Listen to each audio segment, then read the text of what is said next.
gamboesa con O. Pero si uno mira el diccionario coreográfico de Cabo Verde de Álvaro Lerena, se encuentra con todas las variantes léxicas de la palabra gamboesa. Gamboa, gamboesiña, camboa con C. Todas pertenecen a una misma raíz que es bastante antigua y que es claramente románica. Por lo tanto, la palabra gamboesa no sería una palabra que hiciera referencia al léxico indígena del léxico. Esta palabra concretamente era originariamente una técnica de pesca en los ríos y también en la costa. Se conserva sobre todo en la costa entre Galicia y Portugal y se siguen denominando camboa.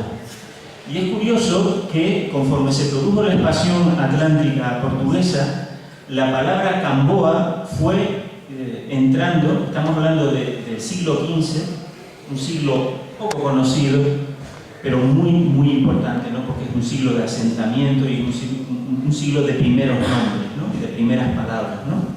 Hacemos, por ejemplo, una palabra como butiondo, por ejemplo, butiondo, que aquí se escribe en los carteles con H como si fuera algo hondo, y no es nada de eso. Butiondo es lo mismo que cachondo, ¿no?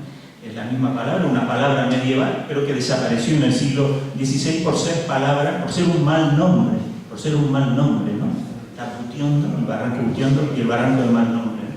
Pero bueno, hay palabras que desaparecen también en el siglo XV y XVI, ¿no?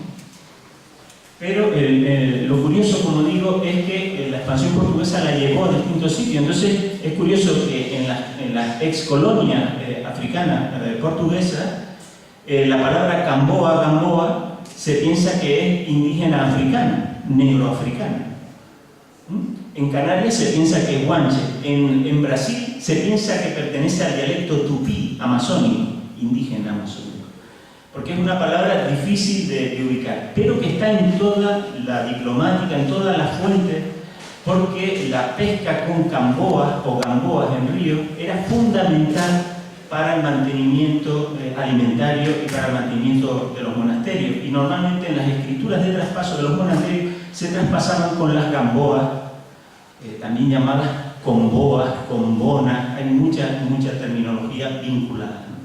Eran unas paredes de piedra en forma de cuña que al pasar el río el pescado se quedaba ahí. Y lo mismo se hace en la costa. En la costa eran los charcos que se ponían pequeños muros para cuando bajara el mar el pescado no pudiera salir y lo cogían, ¿no? Aquí en Fuerteventura hay prácticas de camboa, lo que no se llama así, ¿eh? Este dibujo de Torriani es el charco de Sanguinet y es curioso porque esto no se suele poner porque es un boceto que incluye Torriani en su obra, el charco de Sanguinet, y muestra claramente una camboa que se cree que fue construida durante la etapa breve de 2 años de soberanía portuguesa por Antão Gonçalves, que era el gobernador portugués que fue expulsado por la población de Lanzarote. Es una primera idea de gamboa, de introducción de esta técnica pesquera en Canarias en el primer cuarto del siglo XV. Pero la técnica continúa. Aquí tenemos en las salinas, se ve una ortofoto aérea, se ve claramente la gamboa de pesca en la bajamar, ¿no? La gente en las noches de luna en Goaba se metía el pescado y cuando bajaba la marea el pescado se quedaba y lo cogían, ¿no? O bien en los laguitos de los gorriones la gente usaba la savia de las tabaibas, las plantas leiteiras que le llaman, ¿no? Lecheras, ¿no? Porque producen esta savia que permite intoxicar a los peces. Es donde viene la palabra embrosque, que es una palabra que se usa en Canarias, en Fuerteventura, el embrosque, que viene del portugués embruscar, ¿no? Volver borroso, ¿no? Volver, ¿cómo diría yo? Como el día cuando se pone encapotado, también se embrusca, ¿no? Para los portugueses, ¿no?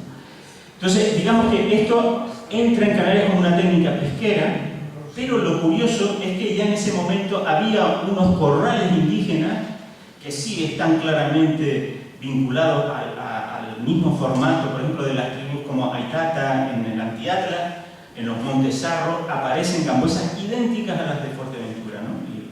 y Lanzarote, ¿no?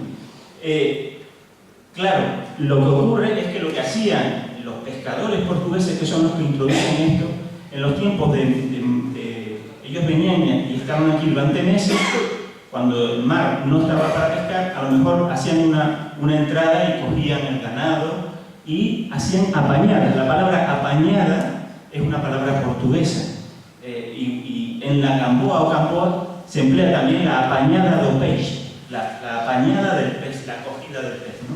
Entonces ellos hacían apañadas, pero de cabra.